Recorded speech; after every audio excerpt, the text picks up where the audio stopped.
Good morning, good afternoon, good evening, wherever you happen to be. My name is Mike Graen, and it's a pleasure to welcome you to Conversations on Retail and the Supply Chain Management Research Council at the University of Arkansas.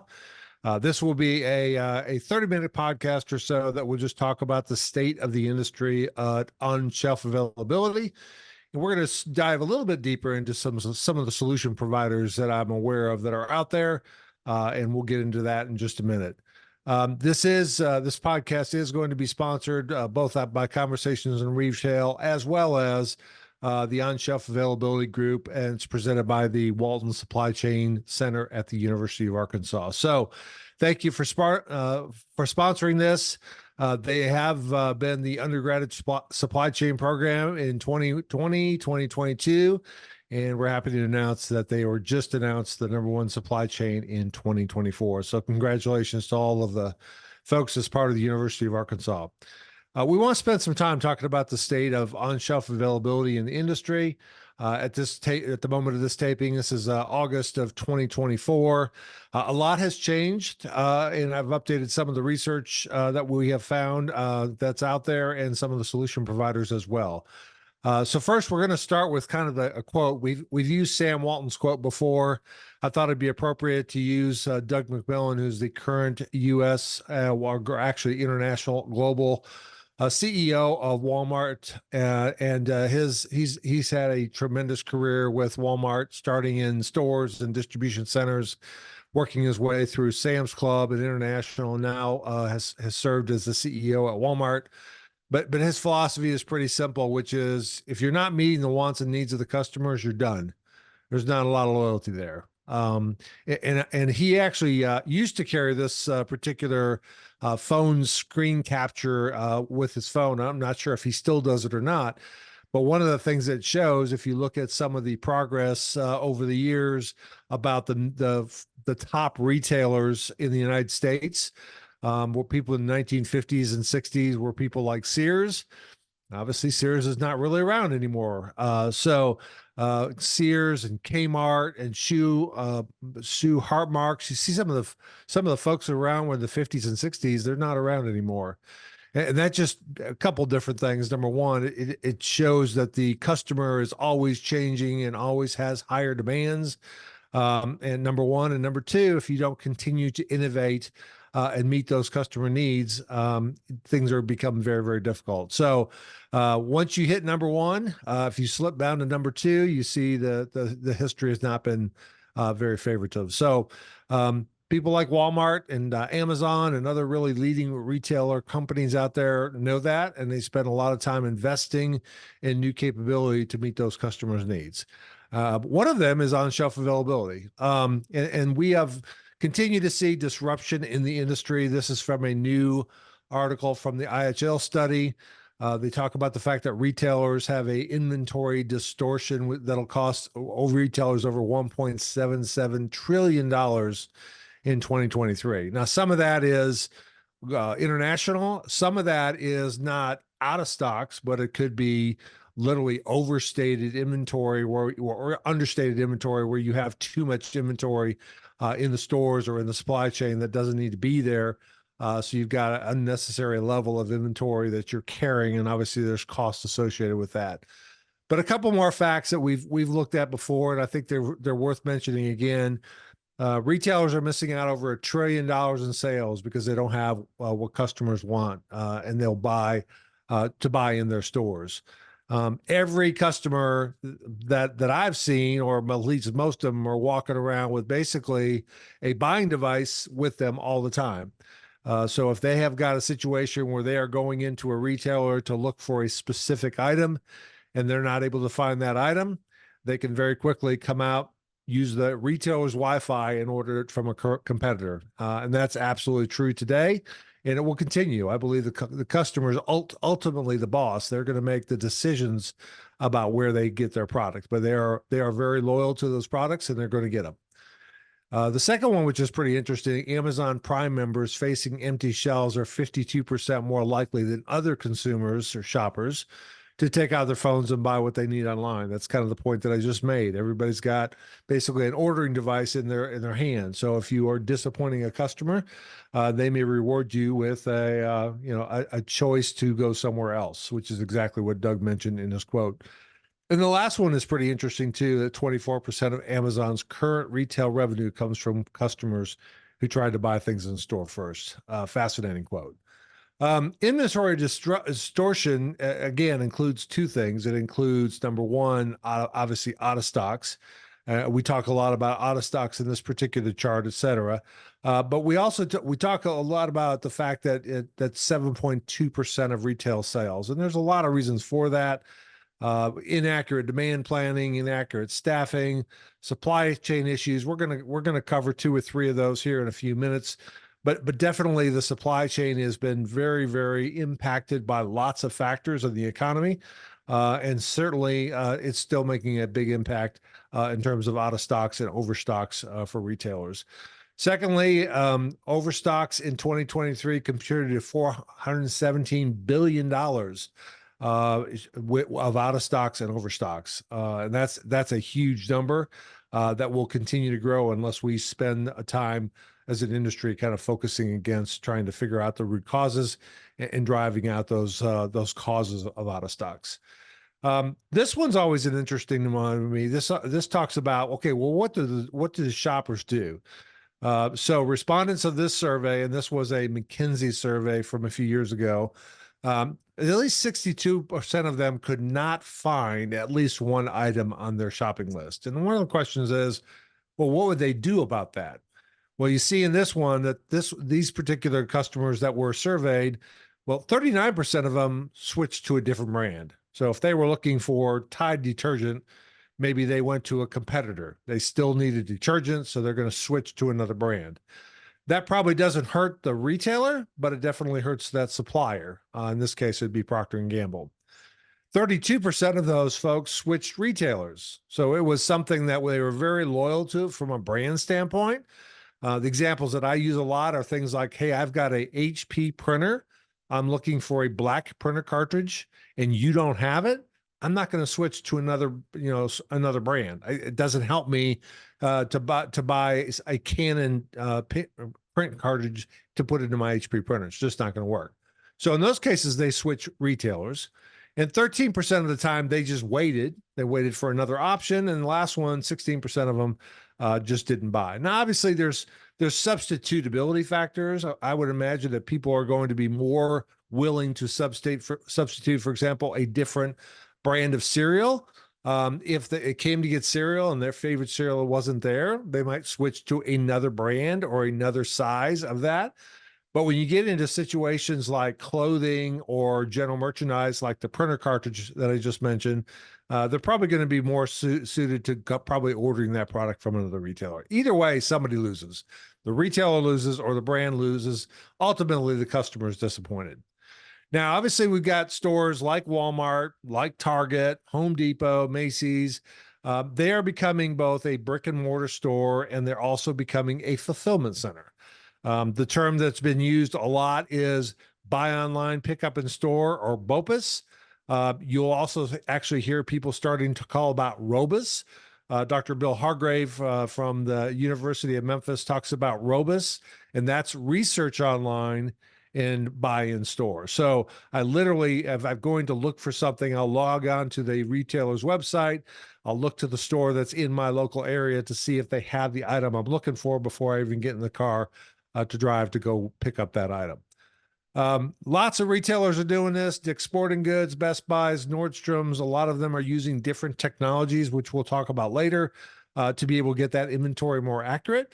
But I thought it'd be interesting. Again, we've heard this quote or this talk before by Bill Hargrave.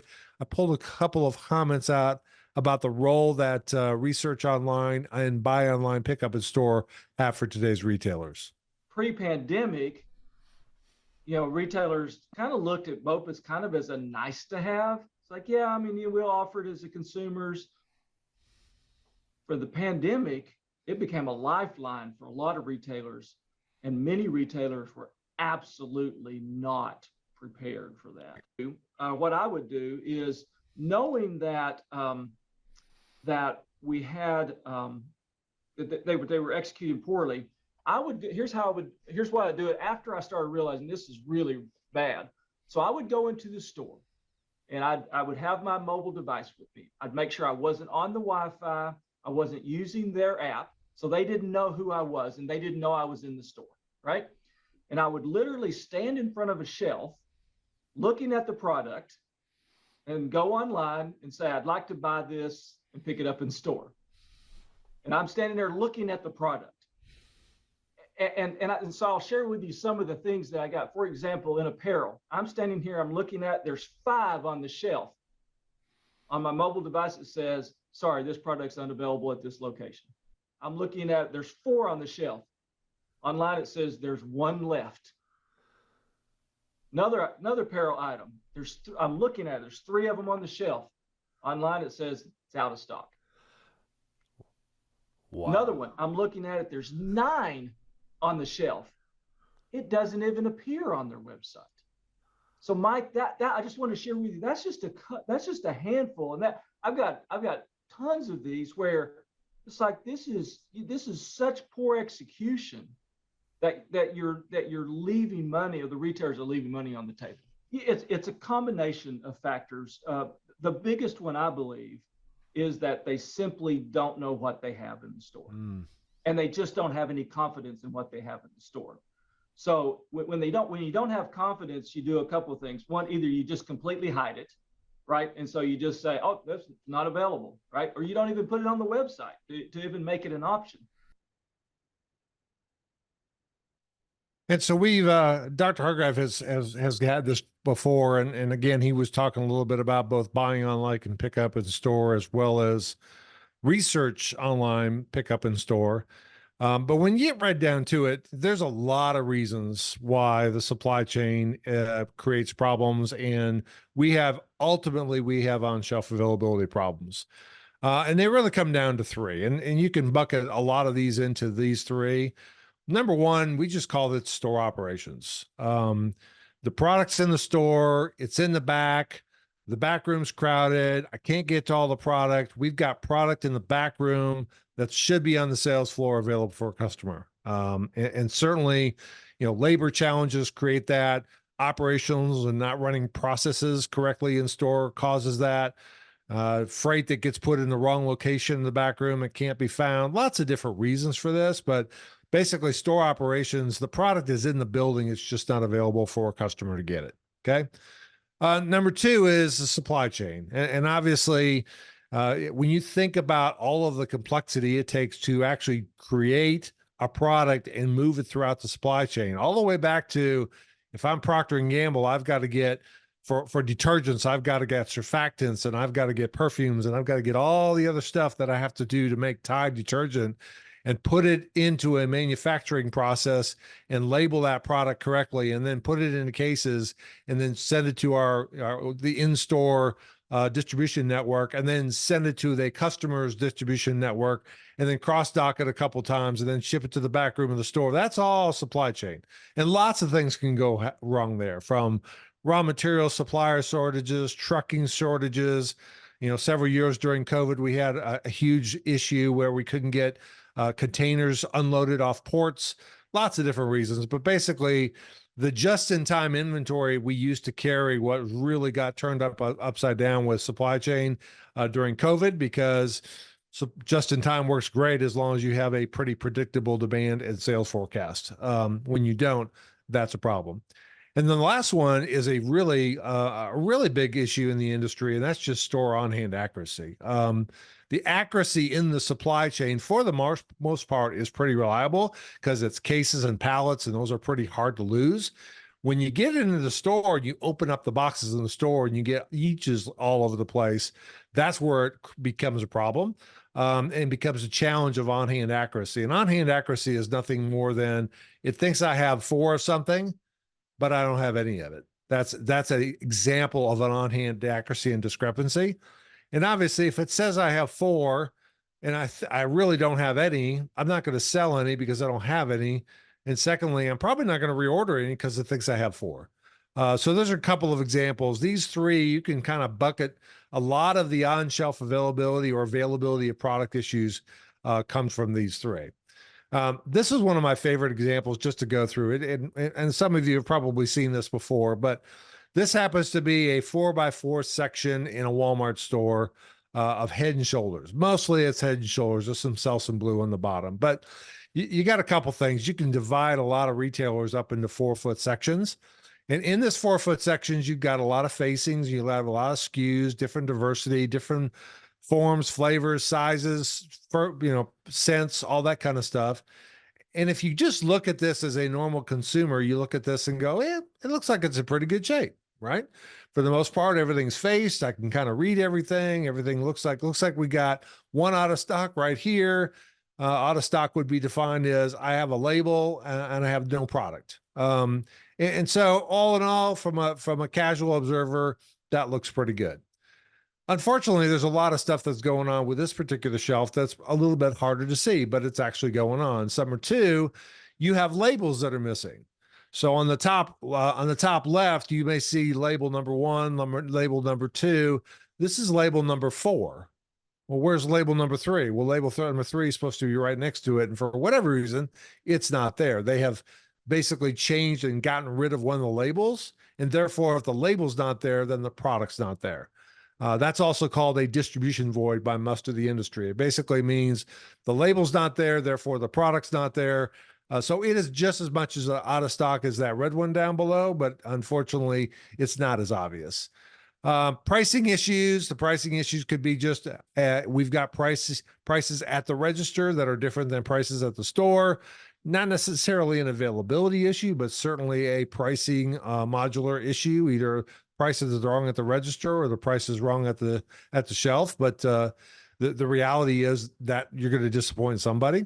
And obviously electronic shelf labels, which we won't get into in this particular session, but electronic shelf labels or digital shelf labels are playing an enormous help to make sure that the pricing at the register and the pricing at the sales floor are the same. Down stocking is just saying here's items on the top that potentially could come down and be stocked. Maybe those items that are on top there should actually come down and fill that out of stock spot. But obviously they're out of reach of customer, at least most customers. So they'll just assume that's an out of stock. And then the last one, and this one's really hard to trying to denote is plugs. And plugs are simply the product is there, the label is there, but unfortunately the product and the label don't match. So this green one on the top, it could be a Head and Shoulders item, but it looks like somebody put an Equate item there instead. That is known as a plug modular. That is a on-shelf availability issue as well. So lots of reasons. We've already talked about the supply chain reasons of why things potentially wouldn't be on the shelf. In order to understand that, you have merchandise moving from raw material to manufacturer to shipping to the retailer DC to transportation to the stores to the shopper. In order for that to happen, you have to have seamless and accurate and timely information going backwards to be able to do the correct forecasting to make sure that supply chain is working correctly. The on-hand accuracy one we just mentioned here a few minutes ago. This is a situation where I've got a store on hand for each one of these 4 SKUs. I have an actual on hand, which is how much is actually in the store, which I typically get if I have to do a physical audit. I will be able to see that. You see the last 2 items here are ones where the store says I have product, but I really don't. And these are unfortunately more normal than we'd like. Last check inventory accuracy at retail, especially in the what I'm going to call the RFID categories like apparel and general merchandise, are somewhere between 50 and 65%. And that's an industry average. That's not a good retailer or a bad retailer, but typically these kind of accuracy exists. And it's no wonder we have disappointed customers because we think we have 3 30 by 30 jeans on the shelf and we really don't have any at all. Okay. So we gotta distinguish this. There's a lot of folks who talk about in stock and on-shelf availability. In stock is typically a measurement which is used to detect if this product is in the store. And it's got 2 numbers on it. One is the store on hand. How many of these do I think I have on hand right now in the building? And then secondly, how much do I think I'll sell? And so if I think I have 5 in the building, I normally sell 2 on a daily demand or for that day, I would say I am in stock. Unfortunately, I just told you what the on-hand accuracy is, somewhere in the 50 to 60% range. And daily demand is obviously a forecast as well. So we got 2 really sort of inaccurate numbers being used to calculate something that's very important to the customer, which is in stock. The second one is even harder to measure, which is on-shelf availability, which is it available for the customer to purchase? That's the big question. Is it available if the customer comes in? Is it on the shelf so they can actually purchase it at the register and walk out with that product? Unfortunately, there's not a lot of easy ways to measure that, but we're going to talk about some of the more important things. What I would tell you is for the customer, that end customer that Doug McMillon says we've got to be able to meet their needs every single day because there's no loyalty there. We got to have the product available for the customer to purchase. Product sitting in the back room doesn't help them. They want to be able to get to product that they need and get it in a timely and efficient way. Whether they're buying product in a brick and mortar store or they're buying it and having it delivered to their home or to their car through the BOPIS process. And so one of the things that I would strongly advise, if you're not already doing this, is you've got to be able to measure, just like you measure sales, just like you measure profitability. There are certain KPIs of a retailer or the supply chain that have got to be measured to know if you're in control. And this is an example of one particular company that uses a lot of data to calculate and measure the on-shelf availability. And we're going to talk a little bit about some of the different ways to do that here in a little bit. But the point is a couple things. Number one, we're measuring this year's versus last year's on-shelf availability. So the overall is, hey, we're making pretty good progress versus last year.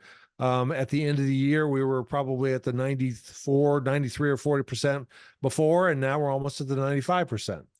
But it's always really important to establish a goal. What is your actual goal? We should be measuring our progress versus the goal, and we're falling short of the goal, put corrective actions in place to fix that. And so as you see here, we are occasionally hitting 95%. That orange line is the goal. And the goal is to continuously meet that. Well, some people will say, well, why isn't it 100%? Well, 100% on-shelf availability is probably not financially realistic. You could probably do it, but it would be extremely expensive, which a lot of extra holding capacity and a lot of extra products in the back rooms of stores to be able to do that. So people are typically shooting for somewhere between a 95 to 98% on-shelf availability is what I'm seeing. But the big piece is, what is it today?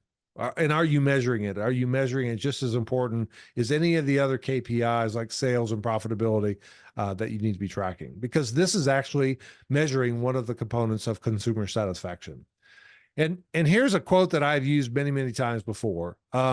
Knowing what you have and where it's located in a retail store without human intervention, and I want to stress that without human intervention, having people count stuff, having people scan stuff, having people even wand stuff, it takes a long time. So directionally, knowing what you have and where is it located real time without a human have to collect that data is a big disruptor in the retail industry. And there's no single solution. Unless you happen to be an all apparel solution provider or retailer where you can use technology called RFID. But most retailers out there are going to have multiple different solutions where you'll have to use both computer vision and RFID and a bunch of other technologies to work together. So let's kind of go into what some of those are. So how do I measure on-shelf availability and how do I improve it? The first is there's a lot of companies, and we'll talk about some of them that I think are worth looking into, that will calculate the on-shelf availability based on an algorithm. And if you look at this particular chart, you see these items, there's days across the bottom, and there's a number that are being sold on the y-axis. And I'm selling 12, then 16, then 12, then 10. And all of a sudden, both of them go to 0, 0, 0, 0. Even if your system says you've got 12 on the shelf, something's going on there. Something has definitely changed. And 9 times out of 10, you think you have 9 on the shelf, but you really don't. So what you've got is an on-shelf availability problem. So what you do is you take corrective action. You either have the retailer sales associates look into these items, or you have a third-party broker, or you as a company go in if you happen to be a store coverage company that covers their own items or if they're direct store delivery. You find out, yeah, there's a problem. That problem is if the product was in the back room, it wasn't on the sales floor. We go rectify that by going get the product, put it on the sales floor. And when we do that, we do a couple things. Number one, we measure the fact what the problem was. We either fix ghost inventory or printed a label or fix the supply chain.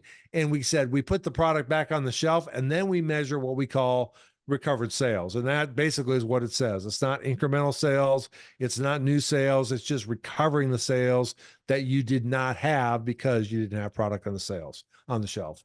So algorithms are one way, and we'll talk about a couple companies that do that pretty well, in my opinion. The second one is audits, and this happens to be a company called Field Agent. This is where you actually send people out into the store and capture in-store conditions. That could be at a Walmart or a Kroger or a Target, doesn't matter where it happens to be, but they're capturing that in-store conditions. We have a lot of people out there doing it, like the folks at Field Agent, and what they deliver back to you is what is going on the shelf. It says you're on the shelf, but you're really not. And those could be pretty helpful for measuring your on-shelf availability as well. The third one is what we call computer vision. This happens to be a form of computer vision, which is called a shelf scanning robot. This video happens to be by a company called Badger Technologies. It happens to be running in all 19 Woodman stores and Stop and Shop stores in the central United States and the eastern part of the United States. We'll talk a little bit more about how they work and what they do, but they're basically performing an on-shelf availability audit. They're going through, lighting up there, and autonomously going through and capturing the in-store conditions and delivering that data either back to the store, the retailer, or to the broker who happens to be in the store that's looking to drive their on-shelf availability.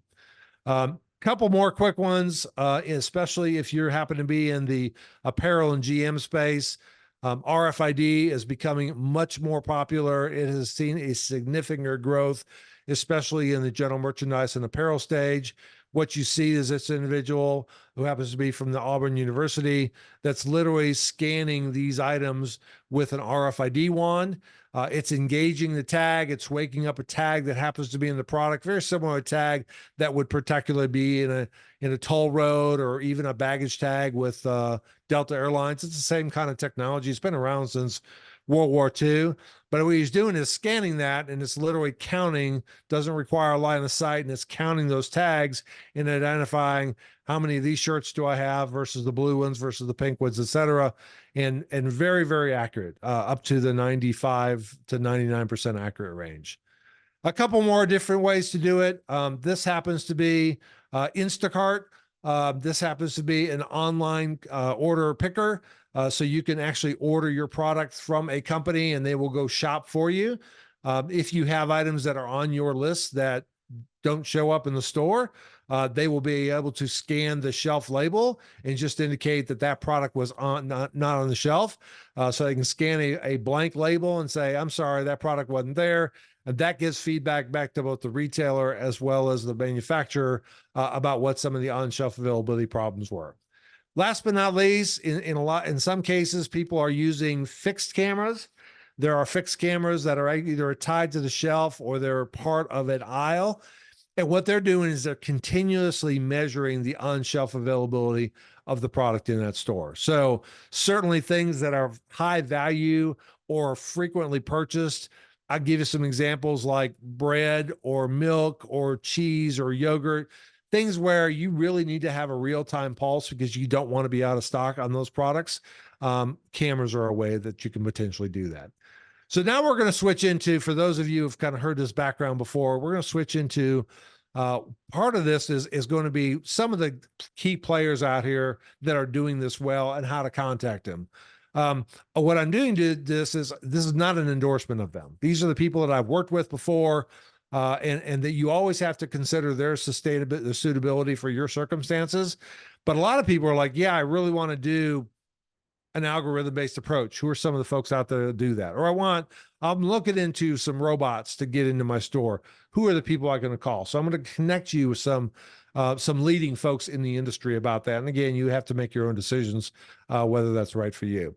The first one I'm going to talk about is what I would call algorithms and in-store merchandisers. So there's a couple of companies out there that I've had experience with. One is a company called BOPS, BOPS. That's both a CPFR forecasting company and an on-shelf availability company. They have an algorithm that consumes large amounts of point of sale data and scanner data through retailers like Walmart and Kroger and Target. And then it basically provides an algorithm like we showed you before, where you expect to have something selling 12 a day, but you're suddenly seeing it sell 0 a day. It delivers an alert either to the store itself or to an Acosta or an Anderson or a third-party broker to figure out what's going on with that product and get it fixed. Another one would be Retail Insight. Retail Insight's been doing this for quite a while. They're a UK-based company, and they also have an algorithm-based approach for doing that. A couple of the marketing, the brokers that I've seen do really good work as it relates to these alerting are Costa and Anderson. I believe they're both primarily US-based companies, but they do a lot of work with companies like Walmart and Target and Kroger. So if you wanted to create an algorithm-based approach, that works very well with these third-party brokers, and then you get a dashboard that shows on-shelf availability. It shows what the causes of the OSAs were. It shows recovered sales if the items were put back in the stock.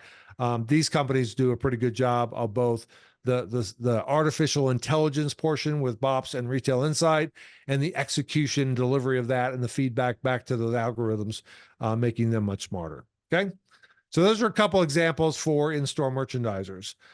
Store audits. There's a couple companies out there that I definitely would suggest that you look into if you're looking for just routine coverage of, did my new items get set? Am I having an on-shelf availability problem? You can use both Field Agent and Trax, and obviously there's other ones out there as well, but there's a QR code to each one of those. You can take a look at those, but they provide basically people, arms and legs, and technology. You lay out, hey, I'm interested in this particular issue in these stores, and they can deploy, crowdsourcing kind of resources that will go in there and do audits in the store, take pictures, provide verified results back that allow you to know what's going out in the store, on the stores. If you move to the next level, and this is primarily a retailer investment, although suppliers are starting to get much more involved with this as well, we've got autonomous robots. You see robots all over the place. Well, we're starting to see a lot of robots in retail stores. 3 of the robots that I am familiar with Brain Robotics, Badger Technologies, and Simbi. The QR codes to each one of them are down there. They all have their pros and cons and things that they specialize in.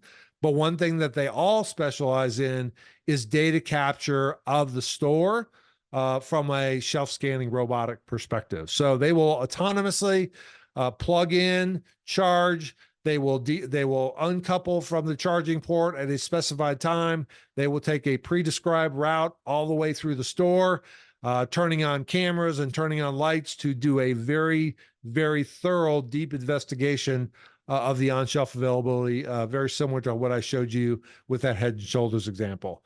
I've got a video right here from Badger Robotics, but they all work very similar. But the Badger robots, I really like the way it depicts it. It's literally it's an animation that kind of shows you, it turns on the lights, it starts going down the shelf, and it quickly says, hey, I see an out of stock. Oh, I see a wrong product. So that's a plug. Oh, I see a pricing mismatch. And literally it collects that data as it navigates down the aisles. Very friendly to consumers. It'll stop and wait for consumers and shoppers to do what they need to do. If they wait too long, it'll very slowly go around them, turning the lights off so it's not an irritant. They're not capturing any pictures in the stores of people. They're just doing an inspection of the shelf. And obviously that particular data then comes back to the retailer and saves them time from having to do an outscan or anything like that, because this particular robot is doing this for them. Fixed cameras, a couple of different examples. One is a company called Focal Systems. They have a shelf edge camera that basically reads across an SES and Magatag. Actually, they produce a electronic shelf label or digital shelf label, which is pretty powerful. They actually put power to the shelf itself. And then they run this cameras off of that as well. So there's a power source built in that can capture it. And it's basically shooting directly across the shelf, 24 hours a day, 7 days a week, and capturing any shelving conditions that happen to be there. Now, a lot of people have asked me, well, yeah, that's all great, but I'm interested in just a solution that will allow me to be able to capture either a CPG company or a retailer or et cetera. What's the best computer vision technology companies out there? And I can tell you right now, it's a very crowded field. It really is. And I can make this particular chart available as part of this video itself. But what I've tried to do is both use previous collaboration experiences I've had with these companies or the solution providers' websites themselves, and basically can't come up with a with a chart. And there's a total of about 6 or 7 of them on this chart. Each one of them have their pros and cons and an overall assessment. So I'd be more than happy to share this with you. Again, this is my point of view. I'm not endorsing any of these folks. I'm not promoting them. I'm certainly not being compensated by any of them. I'm just trying to get people out there and get information out there. If you're interested in looking at something that allows you to collect in-store conditions and deliver a audit of the store, whether it's share of shelf, share of distribution, or even on-shelf availability issues, I think some of these companies would be definitely some of the ones that I would strongly recommend that you look into. There's a couple others that I've actually done podcasts with. They're on the Conversations on Retail and the University of Arkansas websites, but I have had podcasts with each one of these companies. You can go check out the history of that, but certainly Infilect, Parallel Dots, Snap to Insight, and Trax have all been on the podcast, going much deeper in terms of what the solutions that they happen to provide. The last area I want to talk about a little bit is RFID, and this one I'm really passionate about because we've done RFIDs probably when I was with Procter & Gamble, we did RFID with Walmart in 2003. I think it's one of the first implementations of RFID between a retailer and a supplier. The retail industry has slowly migrated. It's taken a long time, but today it is very common technology that's used by people like Walmart and Target, and Macy's, Nordstrom's, Dick's Sporting Goods. Just about every retailer are looking, if they're not implemented already, they're looking at implementing this technology to help drive their on-shelf availability. And part of the problem is you look at this thing and you say, how do I count this stuff? I would literally have to go and count every single one of these shirts. How many green ones do I have? How many blue ones I have? Size of shoes. It's very complicated. And there's usually, while it looks like there's a lot of product there, there's typically not a whole lot of extra large shirts in the blue. They may have one extra large shirt or two, but they probably have a lot of mediums and smalls. And obviously, a medium or small is not going to fit for me. So I'm forced to make sure that I know what I have and where is it located. And certainly RFID is one technology to do that. Oops, I'm sorry, I went the wrong way. So how does it work? It's pretty straightforward. The RFID tags are typically applied at source, so at the point of manufacturing. It's a small tag like you see in the upper left-hand corner. It has a little tag in the middle. That's the actual tag. And then the little metal wavy thing that you see is the antenna. Then you have, these are passive tags, so there's not battery associated to it. That tag actually is encoded with a couple of pieces of information. Number one, the UPC of the product or the G10 of the product. And then secondly, a unique serial number for that product. So if I've got 3 pairs of jeans, they may all have the same G10 or UPC, but each one of them have a unique serial number, very much like the VIN number in your car. And this particular reader basically energizes or engages these tags. It wakes up and it goes, hey, I'm right here, I'm here, this is my information. And then it goes back to sleep once the reader passes. And we'll talk about a couple of different ways to capture this data as well. But this handheld is a pretty common way that people will use to do that. That then, and this thing counts very fast. You know, we're talking about literally hundreds of tags in very few seconds. So you can do an entire apparel pad probably in 10 or 15 minutes. Doesn't take you very long at all. Then it passes that information to the local software, and then that software is used to update the on hand and indicate whether it happens to be in the back room or the sales floor. Adoption is exploding. Some of the retailers that I've already mentioned are already using it. Other ones are definitely looking at it. It used to be just the big guys like the Walmarts and the Targets, the Macy's that were using it. Now we're seeing a lot of various verticals like Adidas and Nike, Dick's Sporting Goods, et cetera, all adopting it. For the most part, it's growing like crazy. You can see here, this was the RFID. This is a chart from the Auburn lab, Auburn RFID lab.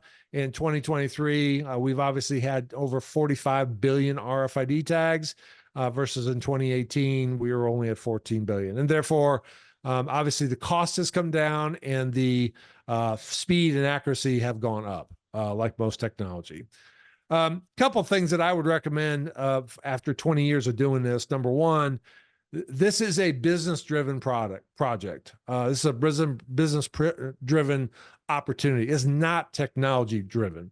It is driven usually by the top merchant and the top operations folks in the company saying they want to be much more accurate when they've got to be able to find out what they've got in the store and where is it located. Number two, it needs to be driven by the top of the organization. Retailers, top leadership, sponsorship is critical. It has to be driven from the top. Senior leaders, all the way up to the CEO have to be sponsoring this work and driving adoption and correctness. Thirdly, industry standards. There is no competitive advantage to creating a different way to be able to identify an EPC, an RFID tag. Okay. There's industry standards out there, both at Auburn University and the GS1 standards are using and adopting. I strongly recommend that you leverage industry standards. There is no competitive advantage to creating your own standard, other than if you're different than everybody else, then you become an exception, and that becomes a tougher thing to happen on a regular basis. Data capture, you need to focus on the future business need. I'll show you a chart here in a second that kind of talks about that. The data capture will either be a handheld or fixed infrastructure or other automated data capture. Really depends on what all you want to get done with it. People typically start with a handheld and use it for basically on-hand accuracy. But as you get to other use cases like asset protection and backroom sales force scanning, et cetera, people will typically move to more of a fixed infrastructure. And the last one, measure everything. The in-process results, how well the hardware is working, how well the software is working, solution accuracy, on-hand accuracy. Those things will drive on-shelf availability. They have to deliver data to the people to make those things happen. Obviously, the numbers are important, but obviously taking advantage of that and actually driving replenishment to the shelf and make sure that customer is satisfied is the end goal, which ultimately drives sales.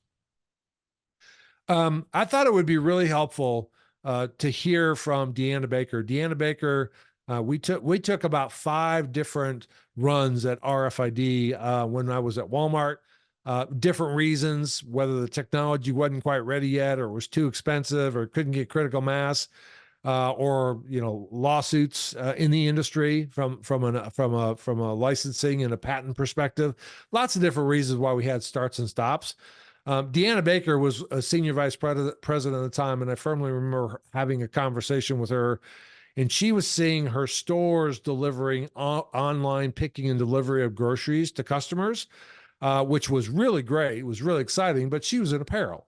And so she wasn't part of the grocery channel, but she wanted that same ability to deliver that apparel product to her customers, just like the online picking and delivery of groceries. And she wanted to know why she couldn't do that. And I said, well, part of it is we've got such an on-hand accuracy problem that there's absolutely no way we could send an associate to go find the product, because at a 50% or so, 60% on-hand accuracy, many times they'd go find the product and they couldn't find it. It would just be a frustrating experience for the associate and clearly a frustrating experience for the customer. And so she asked how we could solve that. And I said, I think we should go back and look at RFID. We've tried it several times before, but a lot of things have improved about it, both from a cost standpoint and a accuracy standpoint and a speed standpoint. So I'm going to let her tell her story about how she drove it. But again, I gave the example of the importance of having top leadership. She was the senior apparel merchant at the time, and I think single-handedly re-engaged Walmart to get involved with RFID at Walmart. I wanted to be able to leverage the store pickup process within what I saw as developing in the stores through grocery pickup for apparel and be able to really leverage that inventory. I also knew that resource investment would only occur if there was trust in our inventory accuracy. No one was going to spend precious labor to chase down phantom inventory to then just ultimately disappoint customers. And then when you said that the entire apparel industry, not just Walmart, had an accuracy rate of about 50%, that was shocking to me. You know, it wasn't just my problem, it was an industry problem. One of the first steps was in understanding how RFID actually worked and not what I remembered from some attempts in the past. And overcoming that, I think was a huge step change for our organization. We communicated with all of our supplier partners, right, and really rallied them. And it took a full year to flush through the inventory to be all RFID tagged. The truth is that none of this really would have come to fruition had we not had advocates and champions within the various disciplines of the box to really help us bring RFID to Walmart and our dream a reality. So she does a good job of laying that out. And what we really did was focus on what I call the RFID business triangle. The bottom line was the bottom two parts of this triangle were the most important, which is, can I get my on hands to reflect what I've actually got? Can I get accuracy of inventory at least to 95%? And if I get the on hand accurate and I get the product onto the sales floor in and of itself, I should be able to increase sales. We made a very conservative estimate that we could increase sales by 2% just by getting product on the sales floor for customers. Secondly is omnichannel, getting that product available and having enough confidence to expose those on hands to customers through the buy online, pick up in store or BOPIS process. Now, a lot of that you can get with just a handheld. As you start to move up the supply chain, and other use cases in the store, it becomes more difficult to be able to get some of these benefits without putting some level of fixed infrastructure in. Things like asset protection, things like elimination of food waste, things like backroom picking, things like claims reduction. That requires usually much more technology. And I'm just going to put this up there, and this is just a way that I kind of think about it and try to explain it. If you're looking just to have on-hand accuracy once a week or every couple of weeks, et cetera, to be 95%, and you're okay investing the labor to be able to do that, a handheld will be perfectly fine. Not a problem. If you're looking to be able to use some basic finding of merchandise, so these particular technology users have what's called the Find It feature that turns that RFID wand into basically a Geiger counter. So we call it the micro location of merchandise. It basically gives you kind of a Geiger counter or a hot cold that tells you where the product is to find it. You can do that with a handheld. Some of these other things you can do with a handheld. If you want to be able to start to do things like measuring what did I get in the back of the store versus what I paid for. So if I paid for 100 shirts, did I actually get 100 shirts or did I get less than 100 shirts? Or if I want to measure, hey, did everything that left the store get paid for? Okay. Did I have some kind of point of sale bypass? Something left the store that didn't get paid for?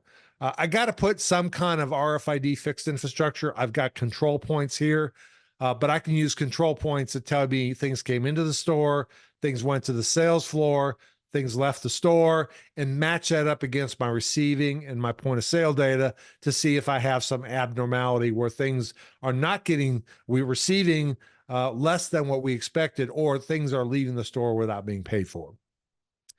Some retailers are looking at doing control points plus automated data capture, which basically puts fixed infrastructure and then puts a robot. Remember, we talked about the robots that do computer vision. Some of those robots do RFID as well. So they can actually do the RFID cycle count. The Badger robot, for example, can do the RFID cycle count while it's doing the computer vision cycle count and automated data capture.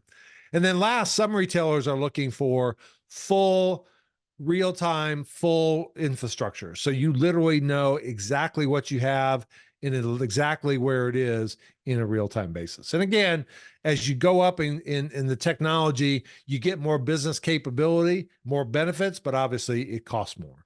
Okay. So a couple of other quick kind of summary things. Number one, I don't know the whole lot of retailers unless you're a pure play, for example, apparel retailer.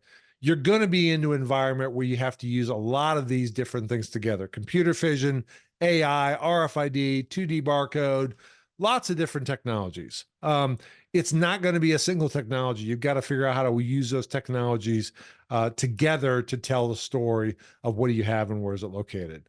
Number two, there is a new, and it says sunset 2027. That's a mistake. Should be called sunrise 2027. We didn't have a time to go through it here, but I do have a podcast with Gina Morgan from GS1, and we talk about the fact that by 2027, you will actually be able to scan a QR code, which will take place of the UPC that we've used for the last 50 years. In addition, it's going to give you additional information. Some of it will be that serialized data, which is in the RFID tag. Some of it will be just more information about the product.